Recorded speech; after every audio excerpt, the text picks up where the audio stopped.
नमस्कार दोस्तों, स्वागत है आप सभी का ऑनलाइन एग्जाम प्रिपरेशन पर which is a part of study for civil services. दोस्तों, आज की वीडियो में हम देखने वाले हैं उत्तर प्रदेश का करंट अफेयर। ये हमारी सीरीज चल रही है, पूरे एक साल का करंट अफेयर यहाँ पर हम कवर कर रहे हैं। तो हमने जुलाई महीने का करंट अफेयर स्टार्ट किया था, इसके हमने कुछ टॉपिक पढ़े थे, कुछ टॉपिक बाकी है जैसे कि समिट्स और रैंक हमको पढ़नी है, उसके बाद हम इसके एमसीक्यू लगाएंगे। तो चलिए स्टार्ट करते हैं। सबसे पहला तथ्य दिया गया है, सम्मेलन देख रहे हैं, international temples convention and expo सम्मेलन हुआ था जुलाई महीने के अंदर। कहाँ पर? वाराणसी में आयोजित हुआ था। कब हुआ था? 22 से 24 जुलाई 2023 के मध्य में टेम्पल कनेक्ट द्वारा इस सम्मेलन का आयोजन किया गया था। अगला तथ्य दिया गया, उत्तर प्रदेश आम महोत्सव 2023। ये प्रश्न पूछा जाता है, स्टेट पीसीएस वाले भी पूछते हैं, वनडे एग्जाम में भी पूछा जाता है। लखनऊ में हुआ था आम महोत्सव 2023 का आयोजन, 14 से 15 जुलाई के बीच में हुआ था।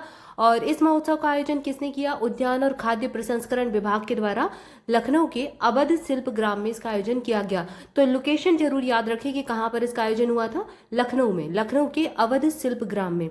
मुख्यमंत्री योगी आदित्यनाथ ने इस महोत्सव का शुभारंभ किया और मास्को, दुबई और बहरीन को निर्यात किए जाने वाले आम के ट्रकों को हरी झंडी दिखाकर रवाना किया।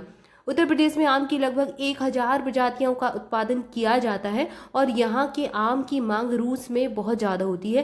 तो ये एक बड़ी बात है कि उत्तर प्रदेश के आम जो है विदेशों में भी फेमस है, विदेशों में भी लोकप्रिय है। अगला तथ्य है, यहाँ पर रैंकिंग देख रहे हैं, बहुआयामी गरीबी सूचकांक 2023 जुलाई के अंदर आया। नीति आयोग ने इसको प्रकाशित किया। उत्तर प्रदेश गरीबों की संख्या घटाने के मामले में पूरे देश में अव्वल रहा है। तो ये एक बड़ी बात है, एक अच्छा, एक कह सकते हैं कि एक अच्छा स्तर हुआ है यहाँ पर। और इसके बाद बिहार, मध्य प्रदेश, उड़ीसा, राजस्थान गरीबी दूर करने में प्रमुख राज्य रहे हैं। तो इन सब की भी कंडीशन जो है धीरे धीरे सुधर रही है। नीति आयोग के हिसाब से राज्य में सबसे अमीर 3 जिले कौन कौन से हैं? पहला जिला है गाजियाबाद, दूसरा लखनऊ, तीसरा कानपुर। ये नीति आयोग की रिपोर्ट है। और नीति आयोग के अनुसार राज्य में सबसे गरीब 3 जिले कौन कौन से हैं? बहराइच, श्रावस्ती और बलरामपुर। तो सबसे अमीर 3 जिले याद कर लीजिए, गाजियाबाद, लखनऊ, कानपुर। गाजियाबाद, लखनऊ, कानपुर। और सबसे गरीब 3 जिले कौन से हैं यूपी के? बहराइच, श्रावस्ती और बलरामपुर। BSB से याद कर सकते हैं। नीति आयोग ने सभी राज्यों की प्रगति के संबंध में बहुआयामी गरीबी सूचकांक 2023 की नवीनतम रिपोर्ट जारी की है। रिपोर्ट के अनुसार पूरे देश में गरीबी का प्रतिशत 24.85 से घटकर 14.96% हो गया है। ठीक है, तो ये आपको थोड़ा सा आंकड़ा जरूर याद रखना है। अगला है औसत वेतन रैंकिंग 2023, ये निकाली गई है और इस रिपोर्ट के अंतर्गत उत्तर प्रदेश भारत में औसत मासिक वेतन के मामले में सबसे ऊपर है। और इसके द्वारा पश्चिम बंगाल, इसके बाद पश्चिम बंगाल और बिहार का स्थान आता है। तो यूपी के बाद क्या आ जाएगा? यूपी के बाद पश्चिम बंगाल आ जाएगा, उसके बाद बिहार आ जाएगा। तो UPB से याद कर सकते हैं कि ये जो रैंकिंग है औसत वेतन रैंकिंग, ठीक है। और यूरोपीय दल स्विट्जरलैंड दुनिया में सबसे अधिक औसत मासिक सैलरी वाला देश के रूप में जाना जाता है। यहाँ पर टैक्स के बाद $6187 यानी लगभग 5 लाख।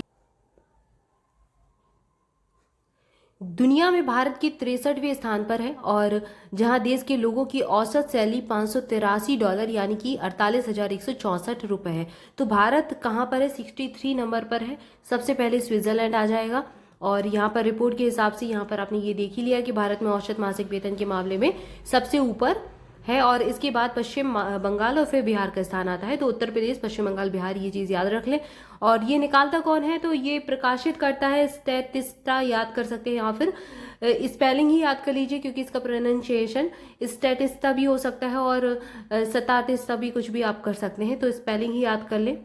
इसके बाद चलिए प्रश्नों को सॉल्व कर लेते हैं हम। MCQ जो दिए गए हैं इसमें भी कई सारे पॉइंट, आपके काफ़ी सारे फैक्ट कवर होने वाले हैं, तो उसको भी बहुत ध्यान से देखिएगा। सबसे पहला प्रश्न दिया गया है, जुलाई 2023 में राज्य में कहाँ नए सॉफ्टवेयर टेक्नोलॉजी पार्क स्थापित करने की घोषणा की गई है? तो उत्तर प्रदेश सरकार जुलाई 2023 में नए सॉफ्टवेयर टेक्नोलॉजी पार्क स्थापित कर रही थी। तो ये कहाँ कहाँ पर घोषणा की गई थी? आगरा में, और कहाँ पर? गोरखपुर, वाराणसी, बरेली, इन चारों जगह पर जो है टेक्नोलॉजी पार्क स्थापित किए जाने हैं। तो यहाँ पर ऑप्शन A और 2 दोनों ही सही हो जाएगा, पहला और दूसरा दोनों ही। राज्य सरकार ने आगरा, बरेली, गोरखपुर, वाराणसी में नए सॉफ्टवेयर टेक्नोलॉजी पार्क स्थापित करने की घोषणा की है। अगला प्रश्न है, जुलाई 2023 में उत्तर प्रदेश के किस भारतीय औद्योगिक संस्थान ने कामिकाजे आत्मघाती ड्रोन विकसित किया है? तो ये IIT कानपुर के द्वारा विकसित किया गया है। IIT कानपुर ने आत्मघाती ड्रोन विकसित किया है और यह ड्रोन 6 किलो विस्फोटक लेकर भारतीय सीमा से 100 किलोमीटर की दूरी तय करके वार करने में सक्षम है। तो ये इसकी एफिशिएंसी है। यह ड्रोन दिन और रात दोनों में उड़ सकता है, दिन में भी ये काम करेगा, रात में भी करेगा, और एल्गोरिदम के हिसाब से खुद भी ये फैसला लेने में सक्षम है। इसके बाद अगला प्रश्न दिया गया है, जुलाई 2023 में उत्तर प्रदेश के किस वन्यजीव अभ्यारण्य को डॉल्फिन अभ्यारण्य क्षेत्र घोषित करने की घोषणा की गई है? तो ये चंबल वन्यजीव अभ्यारण्य है जिसको डॉल्फिन वन्यजीव अभ्यारण्य घोषित किया जा रहा है। डॉल्फिन अभ्यारण्य के नाम से ये जाना जाएगा। डॉल्फिन को IUCN की रेड लिस्ट में संकटग्रस्त यानी कि इंडेंजर्ड की श्रेणी में रखा गया है। UPSC ऐसे प्रश्न बहुत पूछता है। और गंगा डॉल्फिन को 2009 में भारत सरकार ने राष्ट्रीय जलीय जीव भी घोषित किया था। तो ये हमारा नेशनल एक्वेटिक एनिमल भी है, हमारा जो डॉल्फिन है। और यहाँ पर कहाँ पर, चंबल वन्यजीव अभ्यारण्य जो कि इटावा में है, यहाँ पर डॉल्फिन अभ्यारण्य क्षेत्र इसको घोषित किया जा रहा है। अगला प्रश्न है, जुलाई 2023 में राज्य में जल परिवहन को बढ़ावा देने के बाद राज्य सरकार अब रोपवे परिवहन को शुरू करने जा रही है। इसके संबंध में निम्नलिखित में से कौन सा कथन सही है? पहला कथन दिया गया है, वाराणसी में ट्रैफिक जाम से निजात दिलाने के उद्देश्य से देश में पहली बार यातायात ट्रांसपोर्टेशन के लिए रोपवे संचालन शुरू होने जा रहा है। दूसरा कथन दिया गया, 18 माह में पूरा होने वाला यह रोपवे प्रोजेक्ट देश का पहला प्रोजेक्ट है जो शहरी परिवहन का हिस्सा होगा। यहाँ पर ये दोनों ही कथन सही दिए गए हैं और ये आपको इन्फॉर्मेशन काफ़ी इस टॉपिक से रिलेटेड मिल गई है, तो आप इसको अच्छे से देख सकते हैं ध्यान से।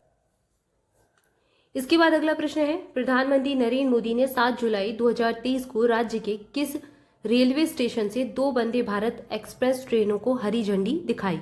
तो ये गोरखपुर रेलवे स्टेशन था जहां से 2 वंदे भारत एक्सप्रेस ट्रेनों को हरी झंडी दिखाई गई। पहली ट्रेन गोरखपुर लखनऊ वंदे भारत एक्सप्रेस थी। यह ट्रेन अयोध्या से भी गुजरेगी। और दूसरी ट्रेन जोधपुर अहमदाबाद साबरमती वंदे भारत एक्सप्रेस थी।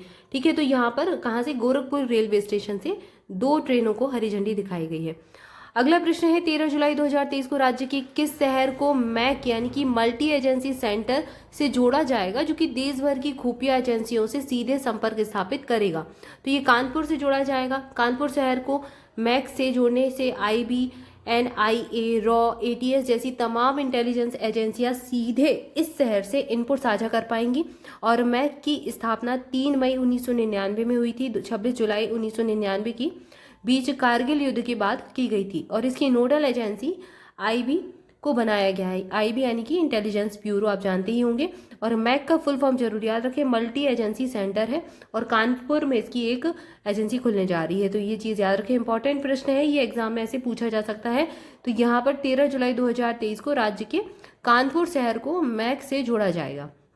अगला प्रश्न है, जुलाई 2023 में किस अमेरिकी कंपनी की तकनीकी सहायता से राज्य के डिफेंस इंडस्ट्रियल कॉरिडोर के अलीगढ़ नोड में इसी साल पिस्टल, रिवॉल्वर, कारतूस का निर्माण शुरू होगा?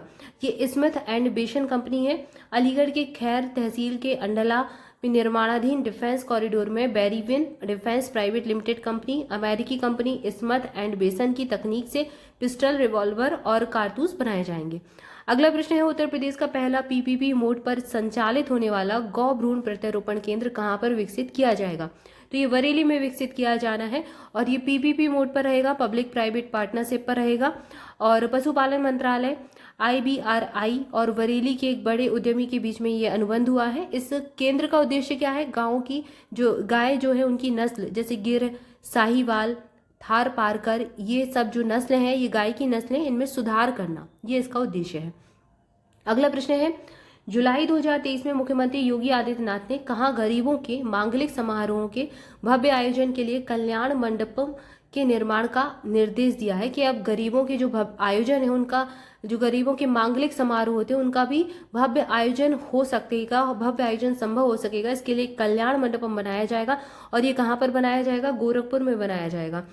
इसके बाद अगला प्रश्न है, निम्नलिखित में देश का सबसे ऊंचा मॉल कहाँ पर बनाया जा रहा है? ये गौतम बुद्ध नगर नोएडा में बनाया जा रहा है, जिसका सबसे ऊंचा मॉल बनेगा नोएडा के सेक्टर 129 में। सायक ग्रुप के द्वारा ये बनाया जा रहा है और यह 9 मंजिला मॉल 2025 तक तैयार हो जाएगा। इसके बाद चलिए अगला प्रश्न देखते हैं। अगला प्रश्न है, जुलाई 2023 में राज्य की किस विश्वविद्यालय ने एक नई पहल करते हुए जीवित साहित्यकारों पर भी PhD कराने का निर्णय लिया है? तो कहाँ पर? छत्रपति साहू जी महाराज विश्वविद्यालय, जहाँ पर जीवित साहित्यकार जो है उन पर भी अब PhD कराई जाएगी। अगला प्रश्न है, जुलाई 2023 में उत्तर प्रदेश में पहला अत्याधुनिक नागरिक सुविधा केंद्र कहाँ पर बनकर तैयार हुआ था? तो यहाँ पर ये जो ऑप्शन बी है कानपुर, कानपुर में ये बनकर तैयार हुआ था। अत्याधुनिक नागरिक सुविधा केंद्र में नगर निगम से संबंधित जन्म प्रमाण पत्र, मृत्यु प्रमाण पत्र, दाखिल खारिज, स्ट्रीट लाइट आदि की सुविधाएं एक ही जगह पर उपलब्ध हो सकेंगी। तो ये कानपुर याद रखें। कानपुर, लखनऊ, यहाँ पर काफ़ी सारे डेवलपमेंट के प्रोग्राम चल रहे हैं, काफ़ी सारी योजनाएं भी यहाँ पर वर्क कर रही हैं, प्रोजेक्ट चल रहे हैं। तो ये काफ़ी अभी हाईलाइट है ये दोनों ही शहर। तो यहाँ पर हमने कुछ प्रश्नों की प्रैक्टिस की, इसके बाद हमारे कुछ और प्रश्न बाकी हैं जिनको अगली वीडियो में देखेंगे। तब तक के लिए आप सभी चैनल के साथ जुड़े रहें, चैनल को सब्सक्राइब जरूर कर लें, वीडियो को लाइक भी कर लें। स्टडी फॉर सिविल सर्विसेज के पेड बैचेस से जुड़ना चाहते हैं तो डिस्क्रिप्शन में दी गई डिटेल को फॉलो कर सकते हैं। कॉन्टैक्ट नंबर दिए गए पर कॉल करके आप इन्फॉर्मेशन ले सकते हैं। और study for civil services application जरूर इंस्टॉल कर लें। एप्लीकेशन पर हमारी सारी PDF अवेलेबल है, आपको कोई भी PDF चाहिए है सारा कुछ आपको एप्लीकेशन पर मिल जाएगा और ऐप की लिंक आपको डिस्क्रिप्शन में मिल जाएगी, तो तुरंत जाकर डिस्क्रिप्शन को चेक कीजिए। Thank you for watching this video, thank you so much.